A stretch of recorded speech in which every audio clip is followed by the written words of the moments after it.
So now we're going to get into one application of the standard deviation. So we have Chebyshev's theorem. So Russian guy. This theorem helps determine if a sample data is properly represents a population of data. So the theorem states for any set of numbers, regardless of how they're distributed, the fraction of them that lie within k standard deviations of their mean is at least 1 minus 1 over k squared. So you're probably saying, what in the heck does that mean? Well, another way to frame it is, in general, this fraction helps determine a guaranteed minimum percentage of values that lie within a certain number of standard deviations away from their mean. Now, that might not have helped any. So let's look at an example. If we got k is equal to 2 standard deviations away from the mean, what does that guarantee for us? So if we plug it into this expression, we're going to get, whoops, let me grab a different pencil here. We're going to get 1 minus 1 over 2 squared. So we're just substituting k equals 2 into the expression. And now we're just going to use the order of operations. So 1 minus 1/4. So we're going to say 4/4 minus 1/4. So we got to get an LCD. And now we can see this is equal to 3/4. Well, 3/4, we should know instinctually that that is 75%. So according to Chebyshev's, excuse me, according to Chebyshev's, if we're looking at 2 standard deviations away from the mean, so that's on the left side and on the right side, Chebyshev's guarantees that at least 75%. So that's the other important piece. At least 75% of the data should be within 2 standard deviations of the mean. 2 standard deviations above and 2 standard deviations below. So at least 75%. There might be more, but there should be at least 75% between those two cutoffs, whatever you find them to be for a specific data set. So now it says, compare this fraction to the data values in exercise 1. Does the Chebyshev's theorem work? So is at least 3/4 of the data within 2 standard deviations. So if we went back to example 1 for a second and kind of looked at it, so we have our standard deviation, we have our mean. So if we wanted to look at 2 standard deviations away, we should hopefully see that almost all of it is going to be in there. So I'm just going to squeeze it in up at the top here.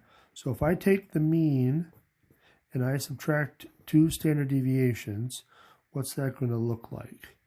278 minus 2 times 60.7. So if I do that on the calculator, what do we get? 278 minus 2 times 60.7. 156.6.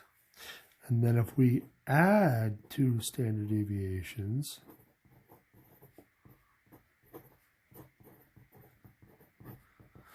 what do we get there? 278 plus 2 times 60.7, 399, oops, 399.4. So looking at our data, 198 is the smallest, 376 the largest. So all of those data values fall in between those two cutoffs, which is at least 75%. So remember, it's 75% or more. In this case, it was more. It was all of them, 100%. So it's kind of a powerful theorem in some cases. In other cases, you're probably saying it's not really that useful. But we're going to keep using it and see how we can get different allowances, different guaranteed percentages based on different values of k.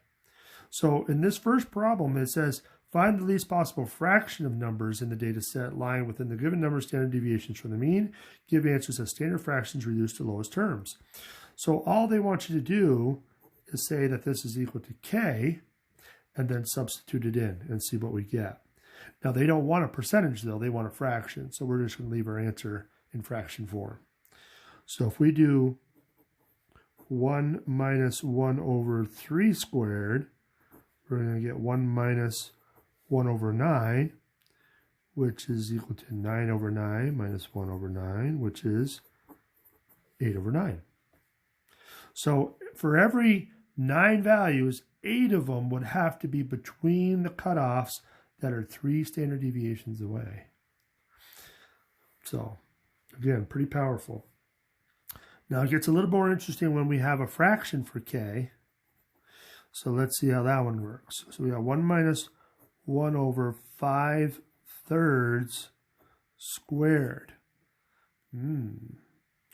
Well, so if we want to square this fraction, the easiest way to do it is just to square the top number and the bottom number. So we're going to get 1 minus 1 over 25 over 9. Now, we got a really complicated looking fraction here, but there's a trick to simplifying it. Anytime you have 1 over a fraction, you can just rewrite it as the flip of the bottom. So this is actually going to be equal to 1 minus 9 over 25. And so now it's very similar to what we had over here. So we're going to want to get an LCD again. So we're going to use 25 now. Oops. So 25 over 25 minus 9 over 25. And so that's going to equal what? 25 minus 9 is 16. So 16 out of 25 numbers should be between 5/3 of a standard deviation above and 5/3 of a standard deviation below. So that's one style that you could have where they want the fraction. Another style, very much the same thing, except now they do want a percentage. So we're going to do the same thing and get a percentage instead. So if we substitute in 5 for k first, and then we use our order of operations, get a common denominator. I like to put an equals twice for some reason. So this is going to be 24 out of 25. But I got to make it into a percentage. So let's first change it to a decimal. 24 divided by 25 is 0.96. So 0.96, which better be 96%. And again, don't forget to put at least 96%. So, so we're going to have a similar problem to the one up above. So now we have 7/4. So if we do 1 minus 1 over 7/4 squared, so we're just going to square the top and bottom. So 7 squared is 49. 4 squared is 16. But because it's 1 over that, we can just flip the bottom. And then we can finish it off by getting an LCD. So we're going to need 49 out of 49 minus 16 out of 49. So that's going to equal what? 33 out of 49. So let's see what that gives us for our decimal. 33 divided by 49 equals 0.6734. I'm going to round it to 3 places. So 67.3% at least. All right. So that's one style of problems using Chebyshev's theorem, where they give you the value of the k, and then they want you to find the fraction or the percentage. Other styles are going to be a little bit more involved because you have to figure out what k is. So we're going to see that in the last video for this section.